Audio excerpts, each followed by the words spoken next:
Bienvenidas y bienvenidos a este su programa, ya lo dijo la Corte, en el cual analizamos los fallos emblemáticos, las sentencias más importantes del máximo Tribunal de la República. Y en esta ocasión vamos a platicar del amparo directo en revisión 2944/2017, que es una sentencia, un fallo que nos va a permitir reflexionar sobre los juicios de reconocimiento de paternidad, sobre el derecho a la intimidad, la protección de la vida privada y las cuestiones probatorias, específicamente respecto de la prueba de identidad genética. Para entender los alcances de esta importante sentencia, le doy la bienvenida al programa a Fernando Sosa Pastrana. Fernando, muy bienvenido nuevamente a tu programa, ya lo dijo la Corte. Muchas gracias, doctor. Es un gusto estar con usted y sobre todo con Ana María. Qué amable, muchas gracias. Y pues también Ana María Ibarra, bienvenida al programa, a tu programa, ya lo dijo la Corte, me da mucho gusto recibirte nuevamente. Muchas gracias, doctor. Oye, y pues si quieres, Ana María, vamos contigo, te pido una referencia al contexto fáctico, porque obviamente por tratarse de un amparo directo en revisión, pues aquí cobran gran relevancia los hechos. Creo que hay unos planteamientos que las partes aportan a lo largo de la secuela procesal que son importantes tener presentes. Si fueras tan amable, Ana María, por favor. Claro que sí. Bueno, pues este es un caso donde se está disputando la paternidad. Es una persona, una mujer mayor de edad, que le reclama la paternidad a otra persona, a un hombre, y se niega a realizarse la prueba genética, la prueba de ADN, que es la prueba que se ha considerado como la prueba idónea o el medio idóneo para probar una relación de paternidad. Establecen diferentes normas de los códigos civiles de los estados una presunción cuando las personas se niegan a realizarse esta prueba. Es decir, si la persona no quiere acudir al ejercicio de la prueba de ADN, que es una prueba de sangre, pues entonces se va a presumir que sí es el padre o la madre de esta persona.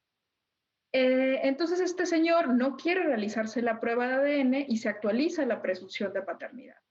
Él reclama en primera, segunda instancia y luego llega hasta amparo directo que el que se genere esta presunción vulnera su derecho a la privacidad, específicamente su derecho a la intimidad, porque lo obliga como a exponer datos sensibles sobre su vida más íntima, ¿no? Como es pues su código genético. Durante todas estas instancias se le dio entonces razón a la presunta hija y es así como llega este asunto, este debate entre el derecho a la privacidad o intimidad versus el derecho a la identidad de la presunta hija a la primera sala de la Suprema Corte. Oye, Ana María, una puntualización nada más. La Corte acota un poco la litis en el recurso, en el sentido de decir, bueno, cuando opera la presunción, ¿no? Cuando se niega el sujeto pues, convocado al juicio de reconocimiento de paternidad, pero aquí se trata en ausencia de cualquier otra prueba. ¿Es relevante este dato? ¿Vale la pena mencionarlo? Sí, creo que totalmente, porque un poco ese era el reclamo de esta persona, de este presunto padre, que él decía que se estaba violando su derecho a la intimidad porque bastaba esta prueba únicamente, o la ausencia de esta prueba en realidad, para tener por acreditada la paternidad en ausencia además de otros elementos o de otras formas probatorias, ¿no? Entonces él decía, no es posible que se me sujete a un juicio de paternidad simplemente con esta presunción cuando pudiera el juez allegarse de otros elementos, pero la norma legal no lo prevé de este modo. Ahí está la cuestión. Gracias por esta puntualización. Y ahora voy contigo, Fernando Sosa Pastrana. Fíjate que a mí cuando leí la sentencia me gustó muchísimo el análisis que se puede hacer de la misma desde dos puntos de vista. Ana María Ibarra nos acaba de plantear uno que corresponde al fondo del tema, los juicios de paternidad y bueno, pues ese que es un problema social en México pues de gran calado y de gran importancia. Pero la sentencia también nos ofrece una perspectiva enriquecedora para quienes pudieran leerla desde el punto de vista metodológico, porque lo que hace la sentencia es plantearse el tema de la ponderación de derechos, cuando los derechos colisionan, y particularmente dice, bueno, para saber si dos derechos colisionan o no y qué alcance tiene cada uno, pues lo primero que hay que hacer es definirlos. Desde el punto de vista metodológico, creo que, insisto, es una sentencia innovadora, enriquecedora, muy moderna, muy bien redactada desde mi punto de vista. Ahora, te quiero preguntar si nos aportas un comentario sobre el tema metodológico y luego que de una vez le entremos al primer derecho que desarrolla la propia sentencia, que es el derecho a la identidad, porque eso nos va a dar lugar a entender si existe o no la colisión y si existe la colisión, pues cómo se tiene que resolver. Fernando, por favor, si fueras tan amable. Sí, primero la metodología es muy importante porque hace que la sentencia sea pedagógica en todo el contexto. Y yo creo que esto es un ejemplo de una sentencia, digamos, que trasciende más allá de los hechos narrados. ¿Cuál es el primer punto? Cuando uno escucha el tema de la prueba pericial para determinar paternidad, uno podría decir a primer llamada, ese tema ya fue abordado por la Corte. Pues, ojo, sí hay precedentes de la Corte que lo abundaron en diversos temas. Por ejemplo, tenemos qué pasa cuando una persona se negaba a practicarse la prueba pericial genética molecular. Había un precedente que sirvió de inspiración para muchas legislaciones que construía esta presunción que subsidiariamente el quejoso viene doliéndose en este asunto.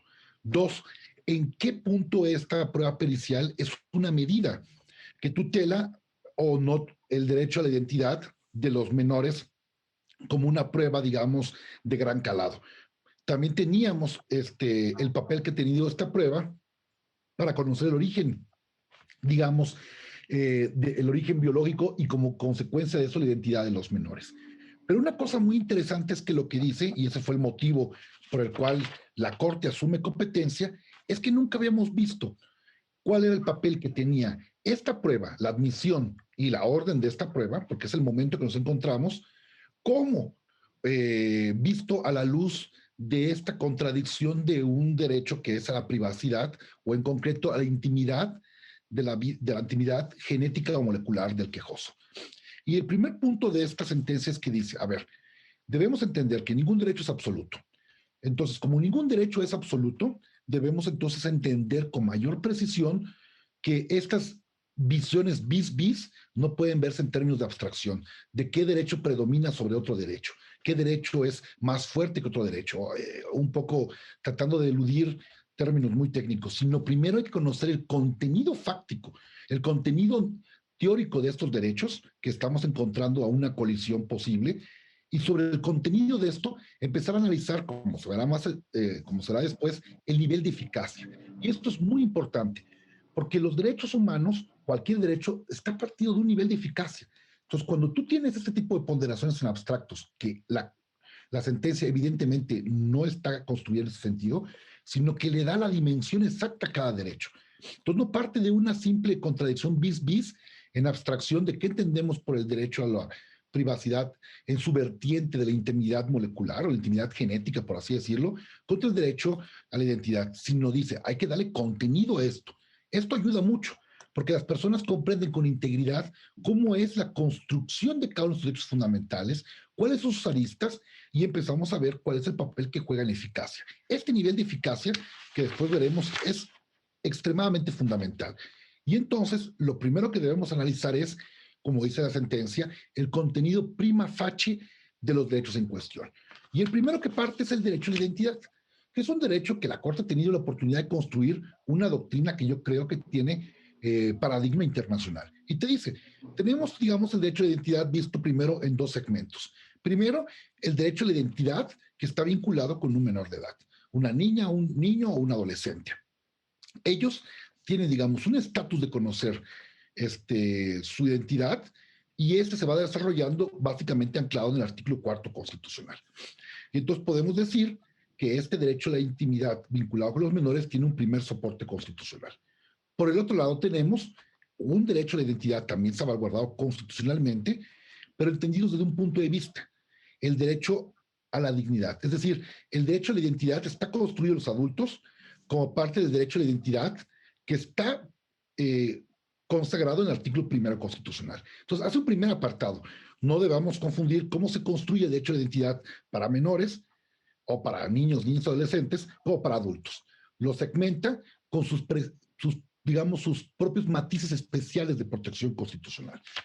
Y entonces, cuando hablamos entonces del derecho a la identidad de una persona adulta, estamos pensando en un elemento fundamental, que es la dignidad humana. Entonces, parte de esta construcción de la dignidad humana, de que nuestro orden jurídico está prohibida la construcción de cualquier categoría constitucional que pueda dar orden a una discriminación, lo que se ha denominado constantemente esta prohibición de categorías sospechosas, y dice, hay que comprender que la dignidad humana es la base y condición de todos los demás derechos. Y con base a esta dignidad humana es que podemos construir el derecho que tienen las personas para poder desarrollar integralmente su personalidad. Y esto es donde se ubica el derecho de identidad. ¿Por qué? Porque el derecho de identidad, como ha sido definido por nuestro tribunal, es aquel que le permite a una persona, y me encanta una definición que hace la sentencia porque es muy concreta y precisa, es el derecho que tiene una persona a garantizársele la forma en que se ve a sí mismo y cómo se proyecta en la sociedad. Es decir, si consideramos que el derecho de identidad te permite identificarte de forma exclusiva, no puede ser, digamos, una posición unilateral del Estado. Está construida en la forma en que tú te ubicas y además cómo este derecho trasciende a la propia sociedad. Y desde luego que la identidad no puede quedar únicamente plasmado en rasgos fisiológicos o en el nombre que uno plasme, sino existen diversos factores que alimentan este derecho de identidad, psicológicos, sociales, la imagen propia, como hemos dicho, y evidentemente el desarrollo psicológico de esto. Y aquí es donde viene muy importante el conocimiento del origen de una persona, porque saber de dónde uno viene es necesario para uno comprender, y no lo dice la sentencia, lo interpreto, hacia dónde uno quiere ir. El origen de uno, parafraseando este libro muy viejo, Infancia es Destino, el conocer el origen de uno, más allá de las consecuencias jurídicas, permite que uno pueda saber a dónde quiere construir el camino, las sendas hacia el futuro. Y bajo este origen, bajo esta concepción, la sentencia nos envuelve de una verdad muy, muy, muy ilustradora. La determinación de los orígenes biológicos tiene esta relevancia, y más aún cuando se trata de menores, no se diga para personas adultas, porque si no se logra tener, digamos, un pleno conocimiento, puede constituir un sentimiento de pérdida y una importante causa de sufrimiento emocional. Y hace hincapié la sentencia en ese sentido. Por eso, después de un estudio muy, muy claro de la literatura que en ese sentido camina, el tema no es simplemente que se eche de menos, como dice la sentencia, que no sepa quiénes fueron mis padres, sino es el permitir la continuidad del sentimiento de sí mismo. Y la sentencia utiliza una frase que creo que es ilustradora. Esto nos permite conocer nuestro origen en su vertiente genética o biológica, el complemento del sentido de sí mismos. Y es un poco lo que yo traté de explicar. La identidad garantiza este concepto de dignidad humana porque nos permite saber de dónde vamos al saber de dónde venimos. Y no necesariamente porque determine nuestro cauce final, sino porque nos determina desarrollar todos los elementos que la identidad, como elemento de la personalidad, sustentar una dignidad humana, nos permite comprender más allá de cuestiones jurídicas, como la nacionalidad, el nombre, la filiación, sino patria potestad, diversos derechos que derivan de ellos, sino también un concepto de cómo te construyes a ti mismo, cómo te introyectas y cómo te proyectas a la sociedad. Y entonces, cuando nos hace esta explicación del derecho a la identidad, nos pone en claro de forma muy precisa la sentencia las diversas aristas de qué se entiende por identidad. Y no lo cierra una faceta, sino también hace hincapié en cómo el conocimiento de nuestro origen genético puede darnos a nosotros la construcción de nuestro conocimiento, de cómo queremos presentarnos, de cómo nos entendemos y cómo nos proyectamos a la sociedad. Oye, esto que está diciendo Fernando, Ana María, me parece extraordinariamente importante porque si nos fijamos en el conjunto de elementos que destaca Fernando, observamos que la sentencia, si bien es cierto parte de este derecho a la identidad que tenía precedentes y que había sido ya abordado, por ejemplo, en el tema que el propio Fernando señala de los menores de edad, pero también es cierto que es una sentencia que da pasos hacia adelante, que aporta una reflexión, por ejemplo, respecto de la identidad de mayores de edad, no necesariamente vinculado como una de sus especies al derecho al nombre, sino también esta dimensión que la sentencia, lo apuntaba Fernando también, lo recupero, esta dimensión psicológica de conocer los propios orígenes. En ese sentido, es una sentencia vanguardista, es una sentencia que avanza, es una sentencia que da pasos. ¿Cómo valorar esta parte del derecho a la identidad en la sentencia, Ana María, por favor? Sí, pues creo que Fernando lo ha explicado mucho mejor que la sentencia misma. Y es verdad, este no es el primer precedente donde se habla del derecho a la identidad de las personas mayores de edad. Hay un precedente donde se trataba de determinar si de esta filiación o de esta investigación podía darse lugar a todas las consecuencias de la afiliación, que son pues el derecho a heredar, el derecho también a cambiar los apellidos, y entonces se hace una disociación entre, primero, qué es conocer tu origen genético, y eso no necesariamente, aunque es la consecuencia natural, no necesariamente va a traer aparejado el que cambien todos estos factores, ¿no? Sobre todo cuando estamos hablando de personas que son adultos, ¿no? Evidentemente, los juicios o las ponderaciones que se tienen que hacer son diversas a cuando está un niño de por medio, ¿no? Un niño, niña o adolescente. Pero ese es el punto de partida, ¿no? Que el derecho a la identidad tiene esta vertiente inicial o fundamental que es conocer el origen, ¿no? De dónde viene la persona y no desvalorizar esto, no decir, bueno, porque ya es un adulto y es una persona hecha y derecha, pues entonces ya no necesita saber quiénes son sus padres.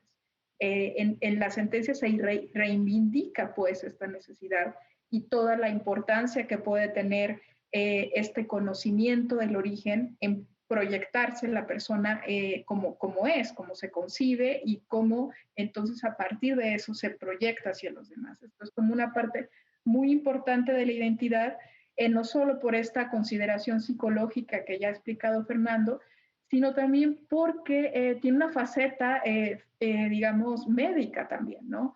El saber quiénes son nuestros padres, saber cuál es como nuestro código genético, también nos puede ayudar a enfrentarnos de mejor manera a ciertas enfermedades que tienen pues esa característica o ese rastro, ¿no? Asociado a la genética. Entonces ahí digamos que se pone en primer lugar o de un lado, porque pues lo que estamos viendo aquí es una ponderación, se pone de un lado esto, ¿no? La identidad de la persona adulta y luego vamos a ver del otro lado, pues que sería precisamente el derecho a la intimidad de la persona que se ve afectada con esta presunción por no quererse realizar la prueba de ADN. Oye, hay una, antes de irnos a la pausa, te pregunto rápidamente, Ana María, hay una mención que Fernando nos recordaba en la sentencia y una cita de una tesis que se suele recordar con mucha frecuencia, afortunadamente diría yo, sobre dignidad humana.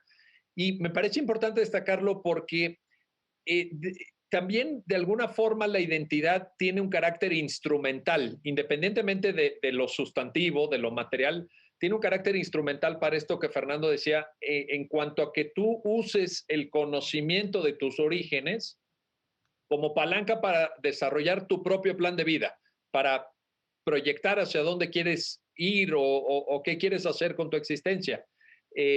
Y esto lo conecto con la cita que hace la sentencia de la tesis sobre dignidad humana, como la finalidad, como la lógica que explica el mecanismo de los derechos fundamentales. ¿Estás de acuerdo, Ana María, en esto? ¿Por qué llega cuéntanos por qué llega la tesis? ¿Por qué sirve la tesis, la cita de la tesis para reforzar el argumento de la sentencia?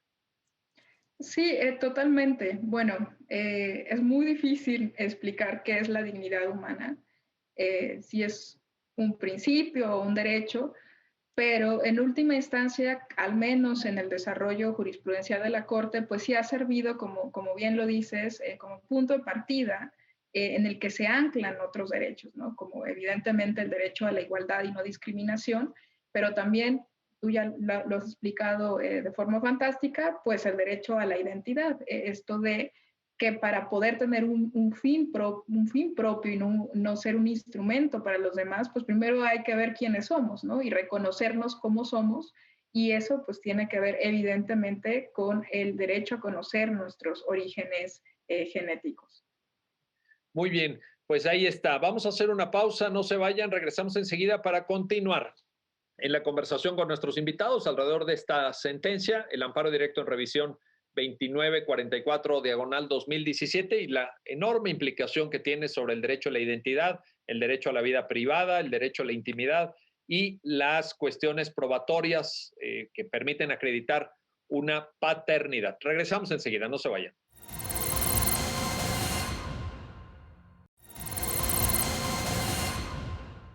Ya estamos de vuelta, ya estamos de regreso para continuar en esta conversación con nuestros invitados alrededor del amparo directo en revisión 2944 diagonal 2017 y esta cuestión del choque, la colisión de derechos que se puede dar en un juicio de paternidad entre el derecho a la identidad y el derecho a la vida privada. Regreso contigo, Fernando, para pues que nos vayamos al segundo gran tema, en la sentencia.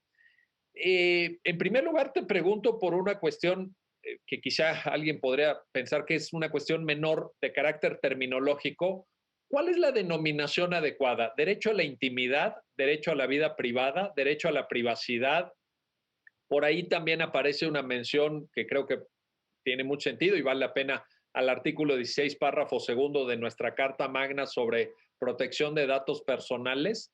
¿Es lo mismo? ¿Son cosas diferentes? ¿Cómo entender las categorías conceptuales de este segundo gran tema de la sentencia? Fernando, por favor. Híjole, es una pregunta muy interesante y quizás más compleja, pero me ha tocado ver, por lo menos en mi breve experiencia profesional, que el concepto de privacidad, intimidad, eh, digamos, datos personales, el inviolabilidad de las comunicaciones, son conceptos jurídicos que tienen una relación de sinergia entre ellos. Una relación de sinergia que uno puede verlos aisladamente, pero son necesarios para una construcción, digamos, vinculada y necesaria de su propio concepto. Es decir, cuando uno observa este tema, debe uno comprender que son derechos en muchos sentidos fundamentales. Por ejemplo, datos personales. El concepto de datos personales, que tiene garantía constitucional, como usted comentó, el abarca, pero no subsume el concepto de privacidad, intimidad, inviolabilidad de las comunicaciones, porque tiene una relación de sinergia. Es mucho más complejo, porque la arquitectura de la privacidad como un derecho es, digamos, de diversas capas de relación de sinergia que no necesariamente se dan en otras materias tan marcadamente. Creo que el problema de esta perspectiva terminológica me recuerda mucho cuando empezó el tema de transparencia. Cuando la gente empezaba a ver el tema de las peticiones de acceso a la información, solían tener una confusión con el derecho de petición del artículo 8 constitucional. Y no se daban cuenta que eran derechos que, aunque podían tener relación de sinergia y de colaboración, tenían una categoría de autonomía. La sentencia hace el despliegue de forma muy correcta. Derecho a privacidad de la información genética, que desde luego está vinculado con la intimidad y desde luego tiene una vinculación con la protección de datos personales, que en el momento de la sentencia hablamos de la ley de datos personales en posesión de particulares, pero desde luego ya también trasciende a la ley pública que actualmente está vigente. Pero parte la sentencia de este concepto muy adecuado. De hecho, la privacidad. ¿Por qué privacidad? Porque el concepto de privacidad desde su construcción anglosajona parte de un concepto muy interesante, el derecho a estar solo. Es decir, es esa esfera en donde tú precisamente buscas que la inferencia del Estado se reduzca o no existe esa inferencia del Estado, porque tienes, como se construyó hace más de un siglo esta primera noción en Estados Unidos, el derecho a estar solo, el derecho a que la intervención del Estado pudiera efectuarse por cualquier medio, o la intervención en particular también, cuando hablamos de datos personales.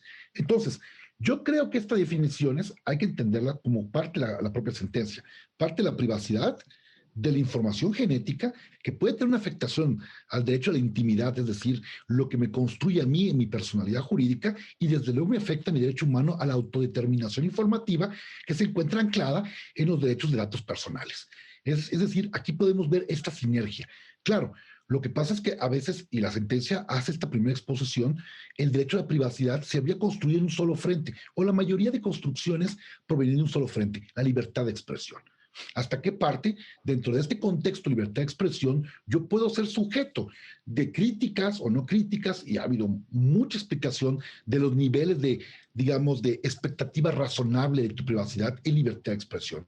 Pero lo que te explica la sentencia, que a pesar de que se ha construido este concepto anclado primigeniamente en los conceptos de libertad de expresión, no hay que pasar de vista que el derecho a la privacidad está vinculado con un halo de cuestiones como integridad física, el derecho al honor, reputación, a una falsa apariencia. Le digo, es un concepto, podríamos decir, polisémico, abarca diversas facetas del derecho de las que tiene una relación de sinergia. Si a mí me afectan, pensemos, mi derecho a la privacidad en su vertiente de información genética, puede haber una afectación subsidiaria y autónoma al derecho de datos personales. Imaginemos, y lo pongo un poco en contexto para explicar esta definición terminológica, no soy muy habido de construir conceptos y quizás es una deficiencia de mi parte, pero creo que podemos ver mejor esta relación de juego en los derechos fundamentales. Si hubiera una cámara que pudiera apreciar, por ejemplo, no solo mi rostro, como aconteció en la Universidad Norteamericana, no solo mi rostro para efectos de si ingresé a un lugar o no, sino que además de mi rostro hacen un algoritmo para determinar cuál sería mi origen étnico y además procesaran esa información, estarían desde luego utilizando un sistema que traslada, que digamos que excedería sus funciones básicas, que es identificar quién ingresa, y además procesaría datos que estaría vinculada a mi intimidad, que habría que decir razonable, y que desde luego todo este procesamiento de datos afectaría justamente a mis datos personales porque me estarían infringiendo mi derecho de autodeterminación informativa. Es decir, como dice la sentencia, qué es lo que yo quiero que se diga y no se diga respecto de mi privacidad en sus diversas, digamos, subafectaciones vinculadas como un derecho en sinergia. Ahora, en este sentido, Ana María, Fernando nos está poniendo un tema que la sentencia aborda y que quiero consultarte para que nos compartas tu opinión, el alcance de la información. Porque alguien, en efecto, como muy bien lo ilustra el caso que nos acaba de poner Fernando, podría decir, oye, a ver, yo entrego mis datos genéticos a través de esta prueba pericial en un juicio de paternidad. Pero luego, ¿qué pasa? Ese juicio de paternidad, además de establecer el vínculo de filiación, con todas las consecuencias que tú misma señalaste, alimentos, derechos sucesorios, etcétera. Pero a partir de esa información que alguien ya tiene, pues pueden derivar violaciones a datos personales, como dice Fernando, pueden de repente sacar mi información médica, etcétera. La sentencia lo acota, lo dimensiona adecuadamente. Coméntanos, por favor, Ana María. Sí, esto es muy importante porque precisamente en esta ponderación que se hace entre el grado de protección que se alcanza con esta medida al derecho a la identidad, pues tiene que verse en perspectiva con el grado de afectación al derecho pues a la intimidad o privacidad, ¿no? Entonces, primero hay que, digamos, determinar cuál es el alcance de esta afectación. Porque esta persona, precisamente en su planteamiento, este presunto padre, decía, es que yo no quiero que se den a conocer todos estos datos de mi información genética, pues por las razones que él pueda tener, ¿no? Pero precisamente en la sentencia se aclara, primero, la información que se recaba con esta prueba no es toda tu información genética, no, por ejemplo, esta prueba no daría como información el tipo de enfermedades que esta persona padece u otras cuestiones, sino que está limitada a hacer una comparación entre marcas o rasgos entre la persona, porque es el presunto padre, y el hijo, ¿no? Entonces es una simple correspondencia. Y dependiendo del número de marcadores se dice, bueno, es muy altamente probable que esta persona sea el padre de esta otra. Nada más. Eso es la única información que recaba una prueba con este fin. Y eso es muy importante porque entonces es de este tipo de información y no de otra de la que estamos hablando. Además, bueno, o sea, podría hacerse un mal uso de esta información, pero bueno, esto ya sería pues motivo pues de otra acción, ¿no? Precisamente en un juicio también tiene que dársele el mayor cuidado a la información que ahí se maneja. Si bien son juicios públicos, pues también dentro de estos propios juicios hay protección a los datos personales que durante todo el proceso los jueces tienen que cuidar. En cuanto al alcance, te refieres a lo que la sentencia denomina propiamente la huella genética, ¿no? La huella genética para establecer el vínculo entre progenitor y descendiente a partir de la pericial, ¿cierto? Sí, así es, que son marcadores genéticos, únicamente se hace un contraste entre los del presunto padre y el presunto hijo y se determina con un grado de probabilidad la semejanza que hay entre estos dos, ¿no? Pero no recaba otro tipo de información, este tipo de evidencia. Que por cierto, justamente en el ejemplo que ponías, Fernando, que me parece muy relevante, sobre reconocimiento facial, por ejemplo, ahora hay un conjunto de softwares que están en desarrollo de inteligencia artificial que a partir de una lectura de rostro, de un reconocimiento facial precisamente, pueden indagar sobre la propensión que tienes a ciertas enfermedades. Por ejemplo, hay un software de reconocimiento facial para marcadores de cáncer. No sé exactamente, pero me parece que hace sentido este comentario de Ana María de intentar acotar muy bien la materia. Es decir, ¿cuál es el significado y alcance de la muestra que va a dar la persona demandada? ¿Cuál va a ser el resguardo que se le tenga que dar? Incluso a efecto de establecer eventualmente las reglas de desechamiento, porque pues, no necesariamente tenga que ser una información que quede ahí por los años de los años, ¿no? Como también en tema de protección de datos personales, pues hay un momento donde se desecha el dato y vámonos a lo que sigue. ¿Cómo acotar esa materia, Fernando? ¿Qué reflexión te suscita?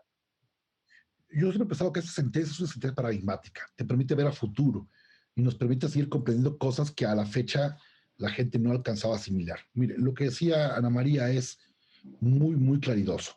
¿Qué hubiera pasado? La sentencia es clara.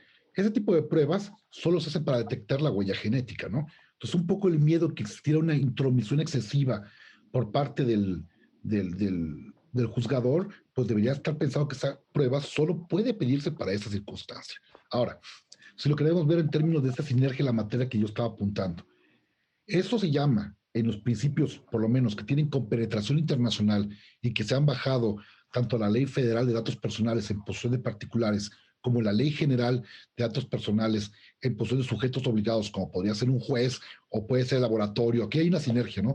Que maneja el dato. Si ellos recaban una información que no está vinculada con la finalidad por la que fue hecho, y de hecho se llama así el principio de finalidad, entonces estamos viendo un tratamiento contrario a la ley de datos personales. ¿Por qué la sentencia no abunda en eso? Pero ojo, sí hace muy clara la lista de estos ámbitos de protección, porque es una sentencia que está analizando todo en términos constitucionales. Está analizando el tema constitucional, pero no por eso deja de decirle que estas facetas constitucionales y la sinergia que tiene con otros derechos fundamentales provee garantías de lo que se duele el quejoso puede ser subsanado de otras formas. Es decir, cuando cita a la Ley Federal de Datos Personales, claro que estamos pensando en finalidad, que el recabar información sea proporcional también a lo que se busca con esa información. Y entonces esos son principios que, aunque están vinculados con la intimidad de una persona y la privacidad, tienen salvaguardas constitucionales en otro camino. Como por ejemplo, si llegase a dar el caso, si alguien preguntara que algún juez excediera y tratara de recabar más información que la huella genética, bueno, el juez estaría entonces incumpliendo con el principio de finalidad, que es de legalidad, que se manejan en tanto las dos leyes de datos. Es un ejemplo de la sinergia. ¿Hay una afectación a la privacidad? Sí. ¿Es un tema de sede constitucional? No necesariamente. Estamos en un tema quizás que puede verse en términos de legalidad. Que la sentencia la acote y le dice, oye, tienes varias facetas, solo se recaba la huella. Ahora, hay varios precedentes también de nuestro tribunal en pleno y en sala, sobre todo en sala, cuando dice, ¿qué pasa si un juez analiza que la información que recaba, sea cual sea, no debe estar en vista de todos los contendientes? Lo puede ocluir, lo puede cerrar, clasificarlo perfectamente y dejarlo únicamente para escrutinio judicial. La sentencia también da a entender de estas facetas de protección.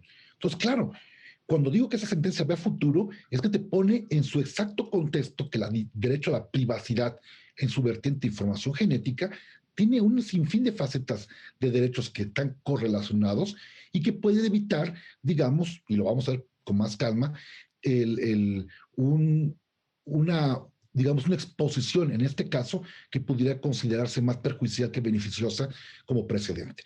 Y yo creo que esto puede explicar un poco también y poner más en contexto lo que yo decía. Son derechos que tienen sinergias, aunque no son lo mismo. Y eso es lo que nos lleva en parte a el siguiente tema, que es la colisión de derechos. Ana María, ¿colisionan los derechos? Ya habíamos hablado del derecho a la intimidad, ya acabamos de compartir una reflexión de ambos respecto a la privacidad, pero pues ahora es el momento de decir, ¿hay choque? ¿No hay choque? ¿Hay colisión? ¿No hay colisión? ¿Qué dice la sentencia en esta parte, Ana María, por favor? Sí, pues que evidentemente sí la hay, ¿no? Porque precisamente, bueno, inicia la sentencia diciendo los derechos no son absolutos, tienen precisamente o pueden tener como límite el ejercicio de otros derechos. Y acá lo que vemos es que el derecho a la privacidad de sus datos genéticos de este señor se ve limitado precisamente por el derecho de otra persona que es su presunto hijo. Entonces, esa es la razón que estaría justificando una posible intromisión o afectación a su derecho a la privacidad o a no dar su información genética. Entonces, acá, pues precisamente es lo que vemos, ¿no? El derecho a la privacidad versus el derecho a la identidad.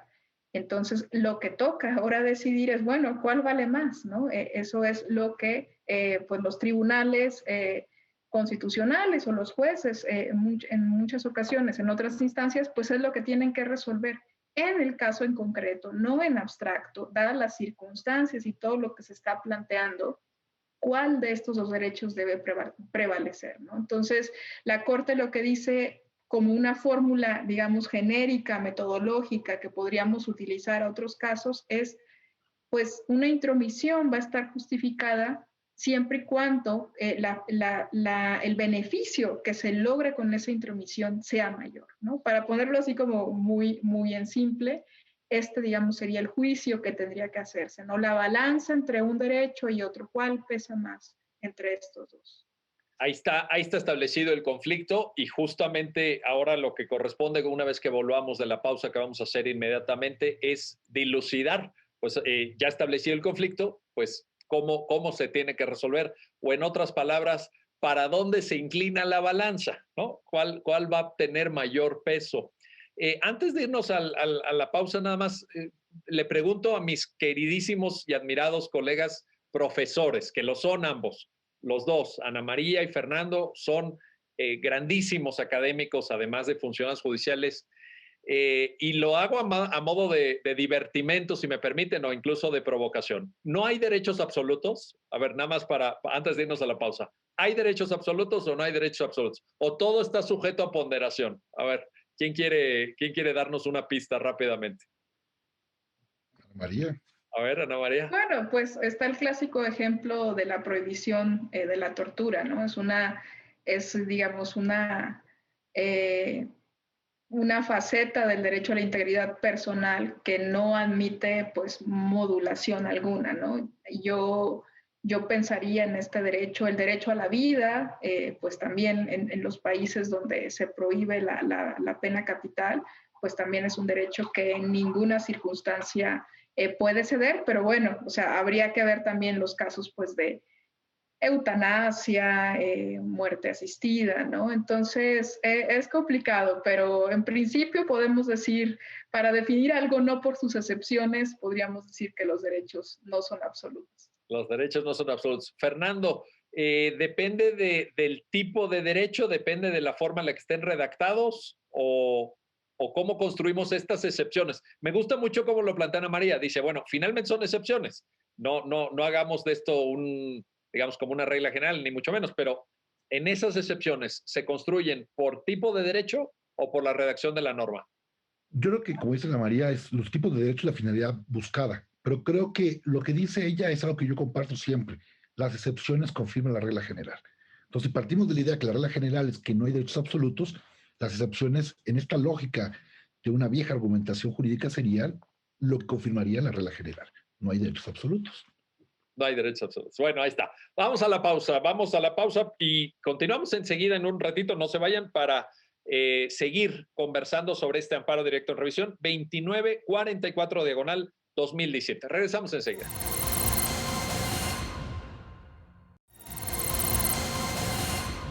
Ya estamos de vuelta, ya estamos de regreso para continuar en la conversación sobre este amparo directo en revisión, el 2944-2017. Y pues vamos ahora, regreso contigo, Fernando Sosa Pastrana, para que ahora sí, a partir de lo que nos dijo Ana María antes del corte, pues sepamos qué pesa más. De un lado tenemos el derecho a la intimidad o a la privacidad, etcétera, y del otro el derecho a la identidad. ¿Cómo lo desarrolla la sentencia, Fernando, por favor? Creo que la sentencia lo primero que hace es, digamos, podría decirlo en términos muy llanos, digamos, destierra un mito jurídico. Un poco lo que me ha tocado ver con mis alumnos que están en la tierna edad jurídica, iniciando, es que empiezan a tener una idea de que existe una gradificación de los derechos fundamentales. ¿Cuál es el derecho primigenio? ¿Cuál es el derecho 1? ¿Cuál es el derecho 2? ¿Cuál es el 4? ¿Cuál es el 5? Entonces, pareciera que ellos, ab initio, es decir, de antemano, pensaran que podríamos hablar de una clasificación previa de derechos fundamentales. Es decir, cuál es el que de entrada podría tener un peso mayor o menor. Y es algo que está muy arraigado, no solo en la perspectiva de los que están iniciando el derecho, sino en muchos que los escuchan. ¿Cuál es el derecho más preponderante? ¿Cuál es el que tiene ya de antemano un peso asignado específicamente? Y entonces la sentencia empieza a decir, a ver, cuando tengamos, en el caso de la ponderación, dos o más derechos que interactúan en un supuesto normativo concreto. Aquí te pone el primer desplante. A ver, primero, tú no veas a los derechos fundamentales de vida con el derecho fundamental de salud vistos con su construcción abstracta, sino velos aterrizados en un hecho y momento concreto. Sobre eso, entonces tienes el escenario tripartito necesario. La colisión de dos derechos en una situación hipotética determinada, con una construcción específica. Y entonces, ¿cómo le asignas entonces? ¿O cómo tú puedes ver qué derecho debe prevalecer o no, por así decirlo, qué derecho debe persistir en esta situación concreta determinada? Pues primero tienes que conocer el contenido de los derechos. Entonces, el primer paso metodológico que hace la sentencia es hacer una descripción del contenido de los derechos para saber cuáles son sus vertientes y cuáles son sus aristas. Y después viene para mí el punto fundamental. ¿Qué es la importancia de los derechos? Que los derechos existan, que los derechos sean un derecho viviente, que puedan caminar. Las sentencias son derecho viviente, pero también ellos deben garantizar, digamos, la persistencia y vida de los derechos. Y entonces aquí queda una cosa muy interesante.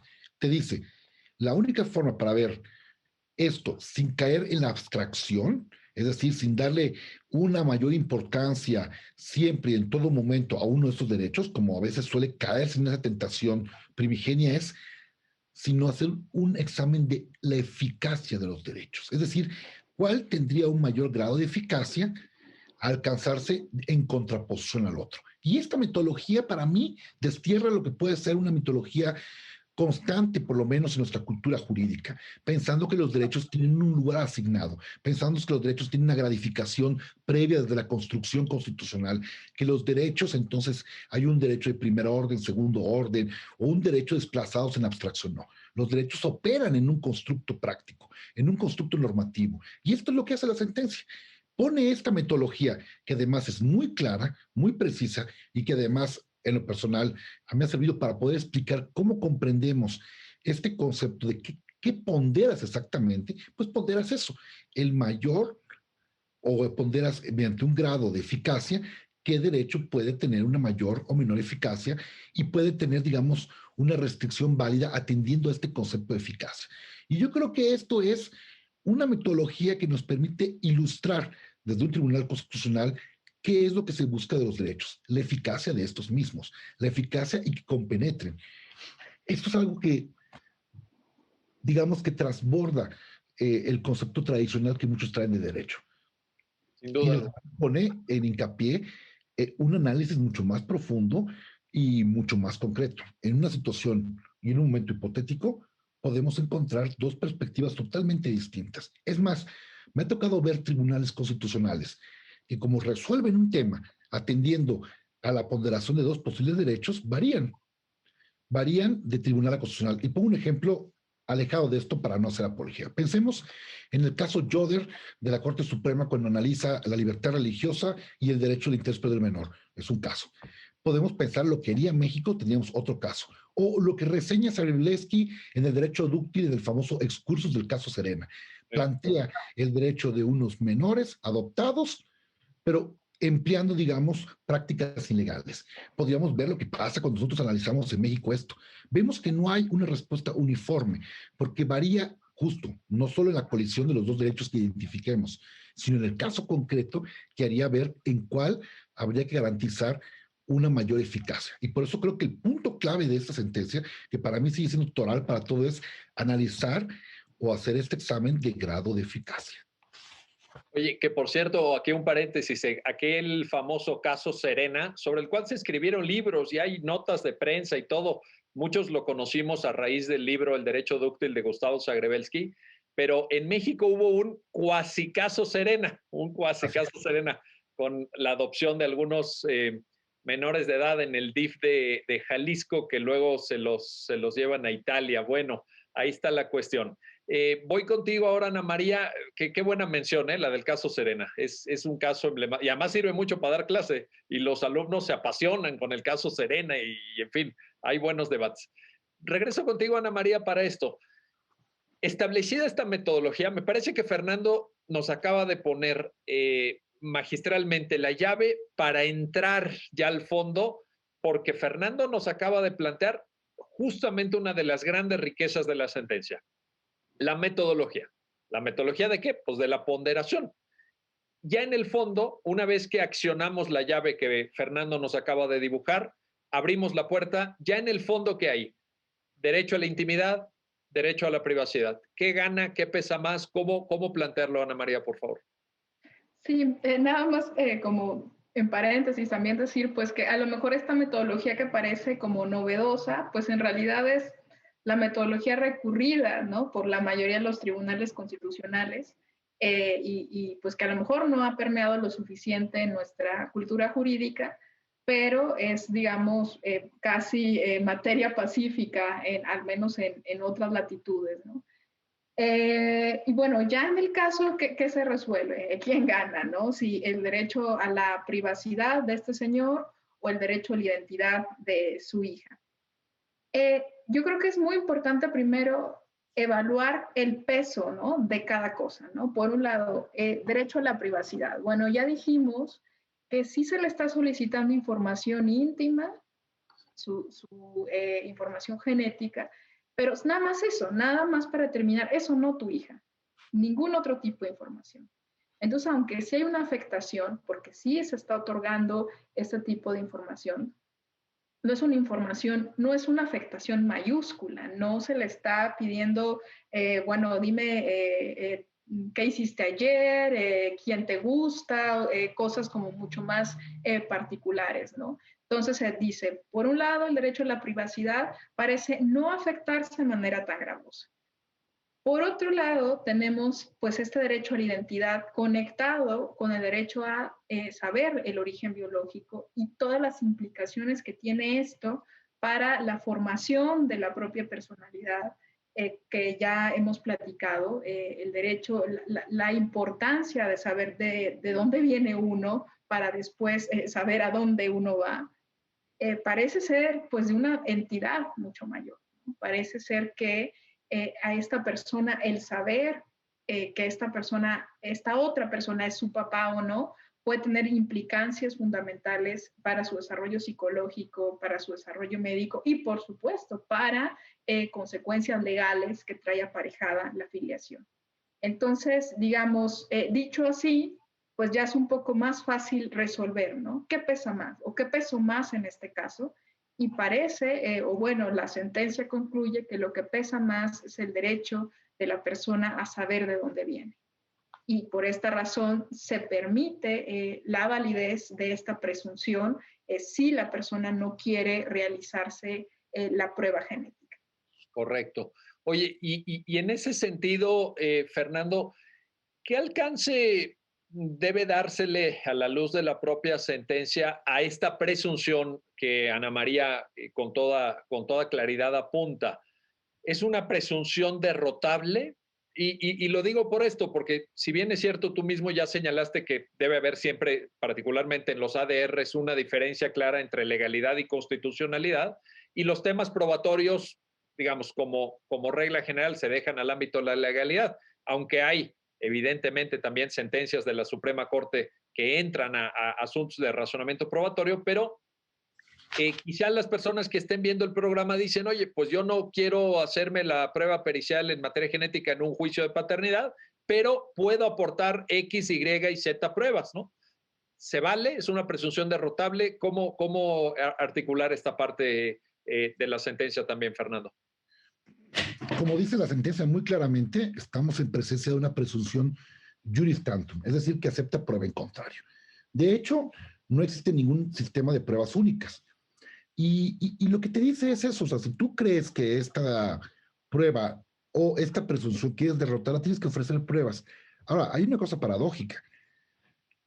Me gustaría imaginarme qué prueba sería la idónea para romper una presunción que deriva de una, digamos, de una conducta contumaz. O sea, lo que aquí platica la sentencia es que la consecuencia que te asignen la presunción de ser padre es como consecuencia de una actitud contumaz o rebelde en el proceso. No es una sanción, es una consecuencia. Y la consecuencia es porque no estamos hablando de una norma jurídica imperfecta. Toda norma jurídica tiene una consecuencia. Y la consecuencia es esta, no una sanción. Ahora, ¿puede ser sujeta a prueba? Claro que puede ser sujeta a prueba y puede ser destruible. Puedo pensar mil razones, ¿no? Podríamos pensar, me imagino que el señor no quiso presentarse porque piensa que eh, van a exponer su salud, lo que sea. Tiene que sujetarse a destrucción y puede estar sujeta a destrucción. ¿Por qué prueba? Pues esa es parte del imaginario del abogado, o sea, descubrir qué prueba puede conseguir el suficiente elemento saustorio para convencer al juez.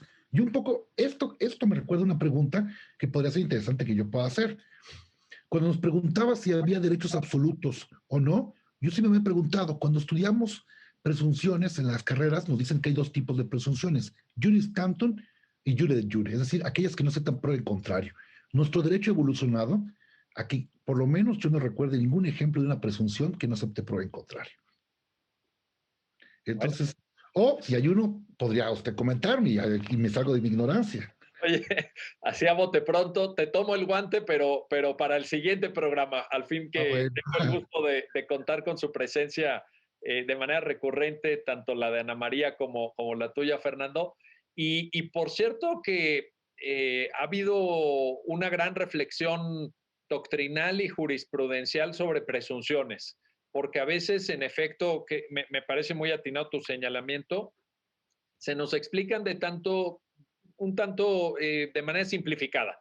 Y yo creo que ya en la argumentación práctica, en el razonamiento jurídico aplicado, no es tan sencillo. No es tan sencillo operar con presunciones. Pero bueno, en todo caso, nos llevamos esa tarea. ¿Hay o no presunciones inderrotables en el ordenamiento jurídico mexicano? Por lo pronto estamos llegando al final. Ana María Ibarra Olín, Fernando Sosa Pastrana, muchísimas gracias a ambos por ayudarnos a entender esta importante sentencia, enriquecedora en lo metodológico y por supuesto en la cuestión de fondo, importantísima para muchas personas a lo largo y ancho del país. Y gracias a usted que hace posible su programa, ya lo dijo la Corte, en el cual analizamos y comentamos los fallos emblemáticos, las sentencias más importantes del Tribunal Constitucional de México. Hasta pronto.